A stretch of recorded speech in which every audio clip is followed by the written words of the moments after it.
과거의 우리나라 군사 독재 정권 하에 자주 인용된 성경 구절이 바로 이 말씀이라고 합니다. 가이사의 것은 가이사에게라는 구절을 많이 인용했다고 합니다. 독재자라도 교회는 그의 통치권을 인정하고 그리고 복종하며 나라에 당연히 세금을 내야 한다는 논리를 추출하기 위해 근거된 구절로 많이 쓰였다고 합니다. 근데 오늘 본문의 진정한 의미를 찾기 위해서는 예수님께서 과연 원래 의도하신 것이 무엇인가를 다시 살펴보아야 합니다. 이를 위해서는 본문의 오늘 문맥을 살펴보는데, 오늘 이 본문의 앞뒤의 내용을 보시면 예수님의 죽으신가 그리고 부활하심의 사건의 문맥을 볼 수가 있습니다.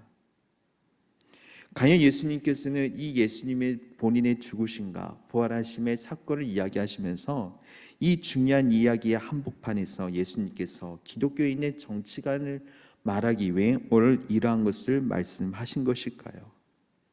이 이야기는 나라에 반드시 세금을 내야 한다는 말씀이거나 기독교인이 어떤 정치관을 가져야 한다는 것의 말씀이 아닙니다. 종교 분리를 주장하는 구절도 아닙니다. 과연 오늘 말씀은, 이 본문은 예수님께서는 어떠한 의도로 말씀하셨는지를 함께 말씀을 살펴보도록 하겠습니다. 오늘 본문은요, 예수님의 권위에 대해서 실패하고 그 논쟁에 실패하고 악한 포도원 비유를 듣고 화가 잔뜩 난 사람들이 있었습니다. 바로 바리새인들이었습니다. 이 바리새인들이 다시 한번 예수님을 함정에 빠뜨리고자 정탐들을 보냅니다. 그리고 그 정탐들을 보낸 목적이 오늘 말씀에 나와 있습니다. 20절 말씀해 보시면, 이에 그들이 엿보다가 예수를 총독의 다스림과 건세 아래 넘기려 하여 정탐들을 보내어 그들로 스스로 의인인 체하며 예수님의 말을 책잡게 하니, 그들의 목적은 예수를 총독의 다스림과 건세 아래에 넘기려고 했습니다. 당시 유대인들은요, 이 죄인을 사형시킬 권한이 없었습니다.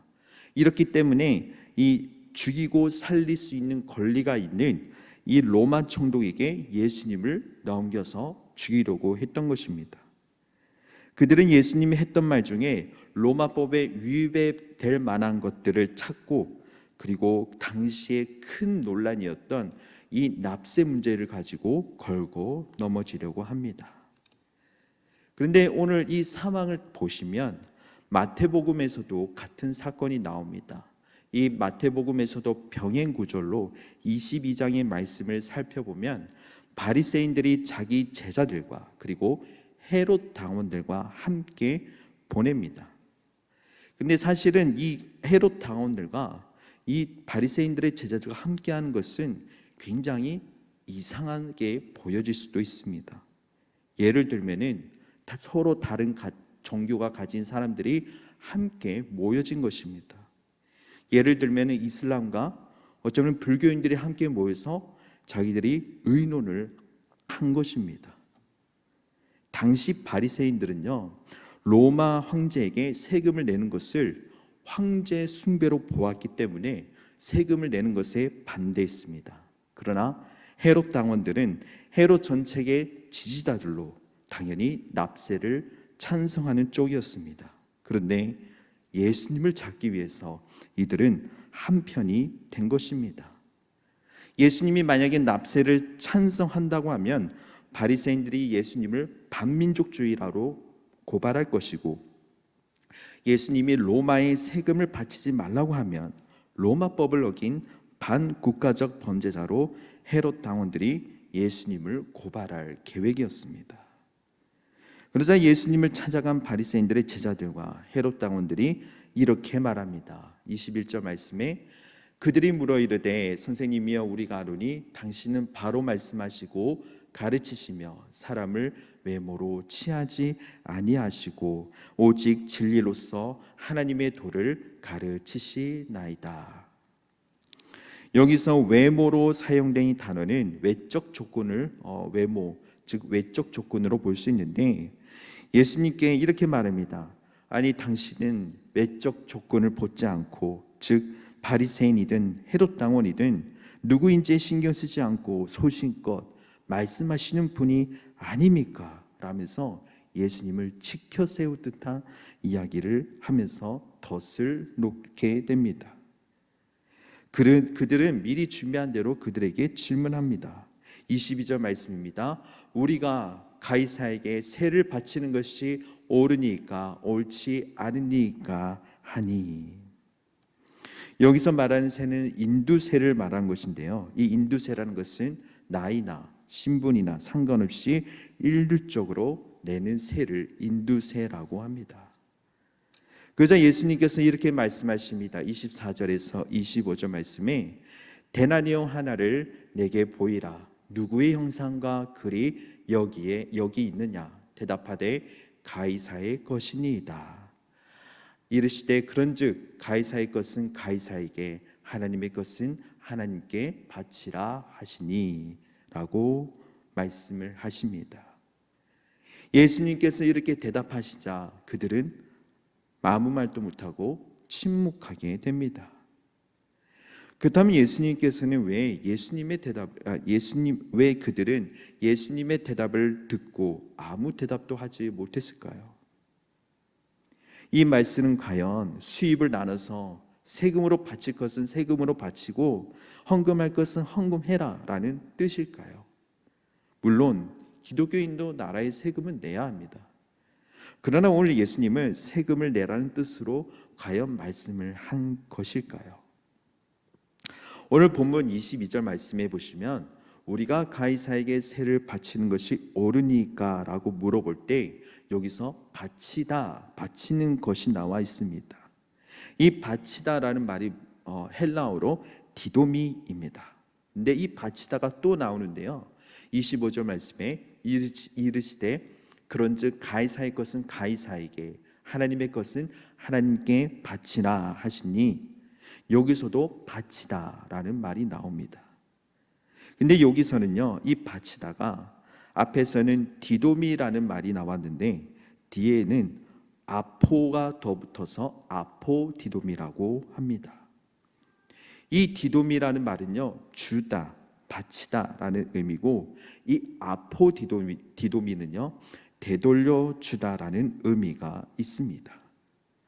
정리하자면 정탐들은 가이사에게 셈을 바쳐야 합니까? 예수님께 질문합니다. 그러자 예수님께서는 가이사의 것은 가이사에게 주고 하나님의 것은 하나님에게 되돌려 주라라고 답하신 것입니다. 그렇다면 오늘 예수님께서 하나님의 것은 되돌려 주고 가이사의 것은 가이사에게 주다, 이 말씀은 어떤 의미일까요? 그리스도인은 나라의 세금을 잘 내야 하고 교회 헌금도 잘해야 된다, 이 말씀일까요? 많은 신약자들은 이 구절을 사용해서 국가의 권위도 하나님께서 주신 것이니 그에 잘 순종해야 한다는 뜻으로 많이 해석하기도 한다고 합니다. 그 이유는 바울이 국가에 대한 그리스도인에 대해 태도를 말했던 부분이 있기 때문입니다. 그러나 오늘 본문 앞뒤 문맥을 보시면 방금 아까 말씀드린 것처럼 예수님께서는 십자가의 죽음과 부활을 말씀하고 계십니다. 예수님께서 십자가에서의 죽음을 이야기하시고 납세의 의무를 다해서 이야기한다고 갑자기 이야기하시면서 갑자기 또 부활의 사건을 말씀하신 것이라면 문맥이 조금 이상해집니다. 그렇다면 여기서 말하는 가이사의 것, 여러분 가이사의 것은 무엇을 의미하는 것일까요? 엄밀히 말해서 여러분, 오늘 이 당시에 쓰여졌던 이 화폐인 데나리온, 이 데나리온이 과연 가이사의 것입니까? 아닙니다. 데나리온이 무엇이라고 적혀 있든지 간에 세상에 있는 것은 모든 것은 하나님의 것입니다. 근데 24절 말씀해 보시면 당시 인두세로 바쳤던 이 화폐 데나리온을 주목합니다.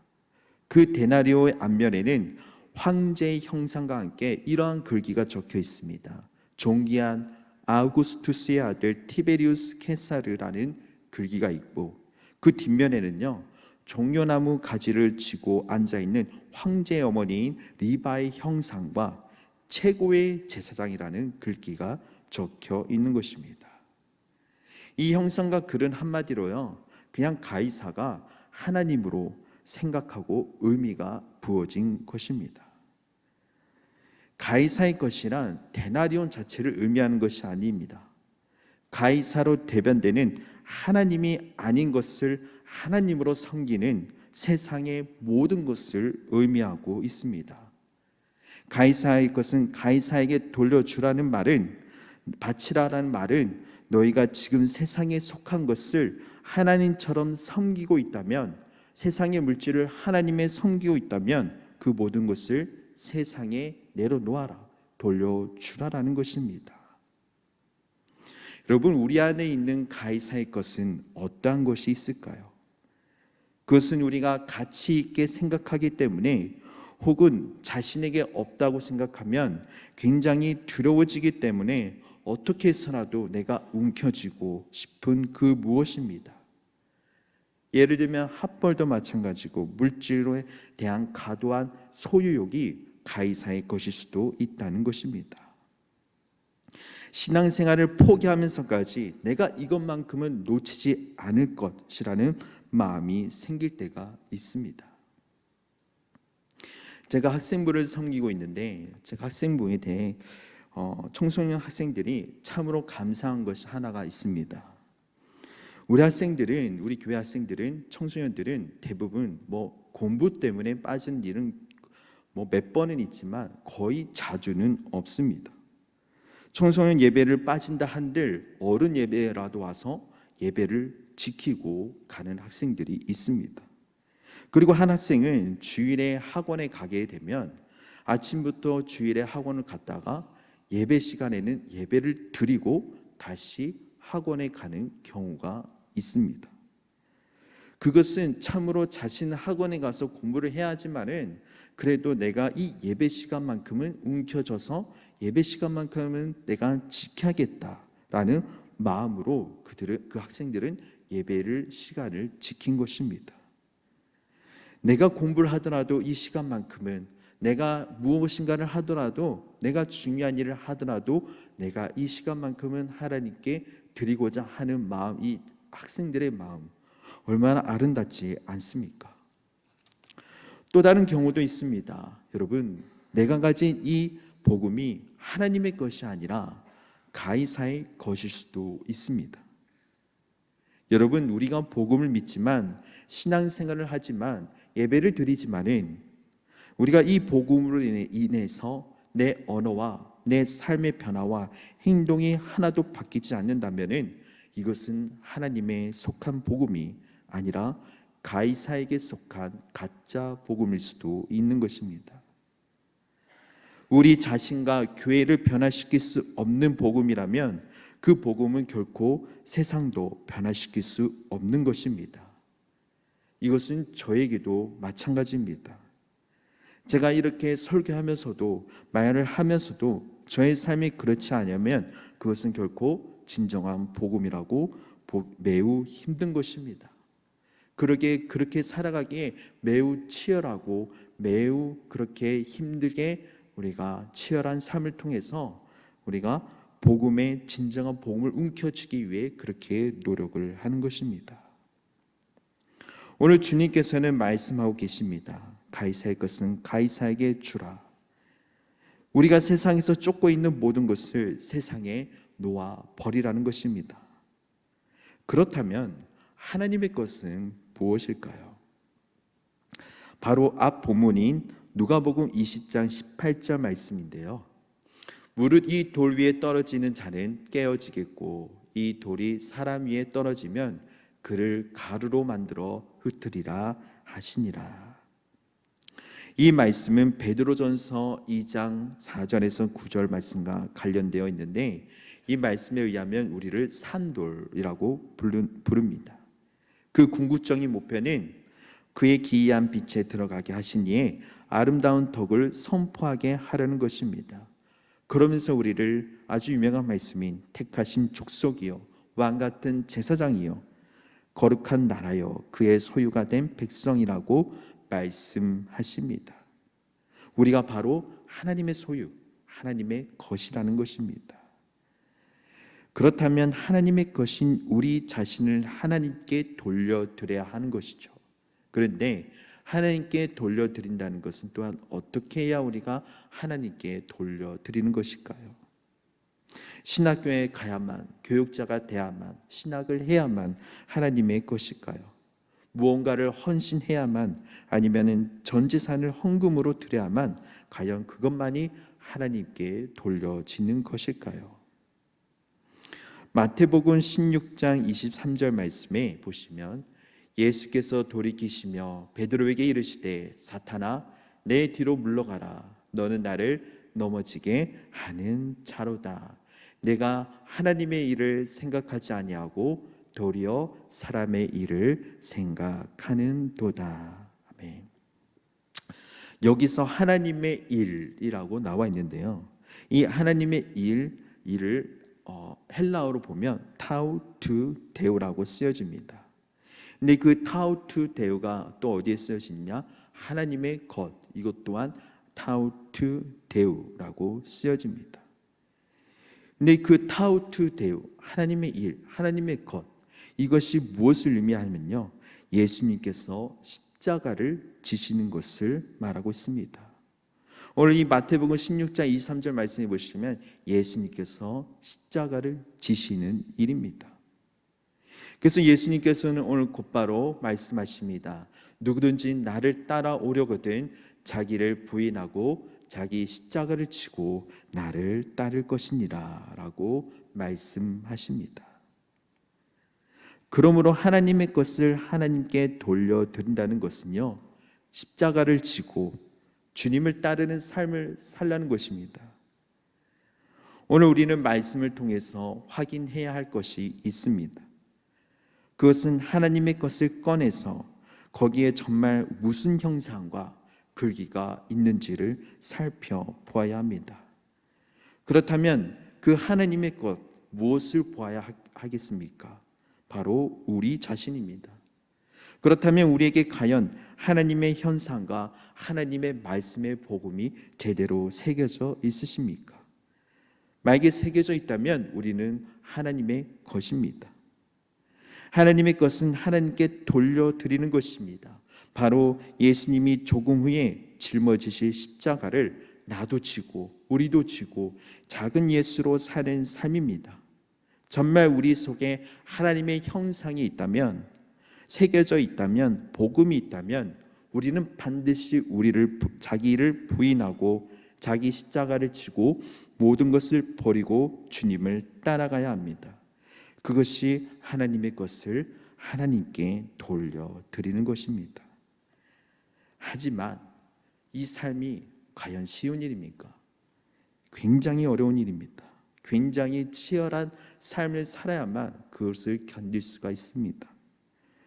정말 때론 우리가 삶을 살아가면서도 말씀을 듣지만, 노력하지만 그 모든 것들을 지켜지기가 굉장히 어렵기도 합니다.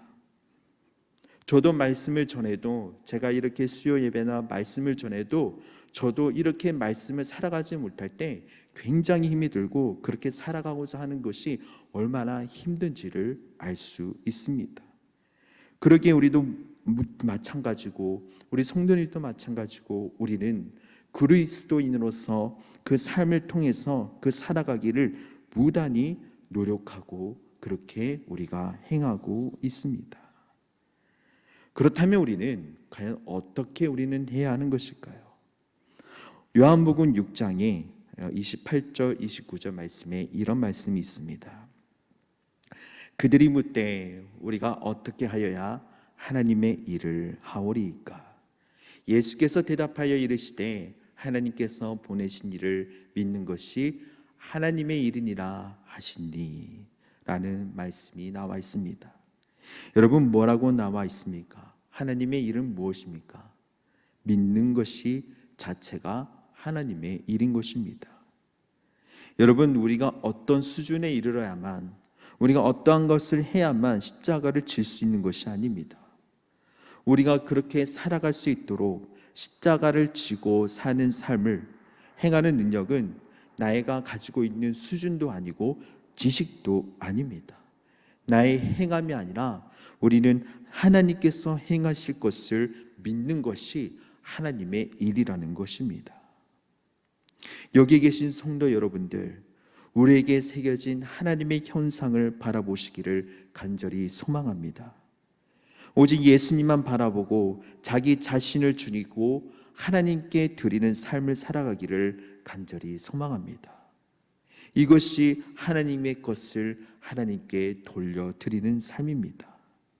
하나님께서 우리에게 행하실 것을 믿고 나가는 삶이, 이것이 하나님께서 원하시는 삶인 것입니다.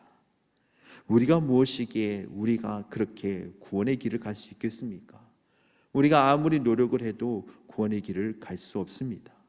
오직 주님을 통해서, 믿음을 통해서, 우리가 그 믿음과 그리고 그 주님을 향한 마음을 통해서 우리는 구원의 길을 갈 수 있는 것입니다. 오늘의 말씀을 마무리 짓도록 하겠습니다.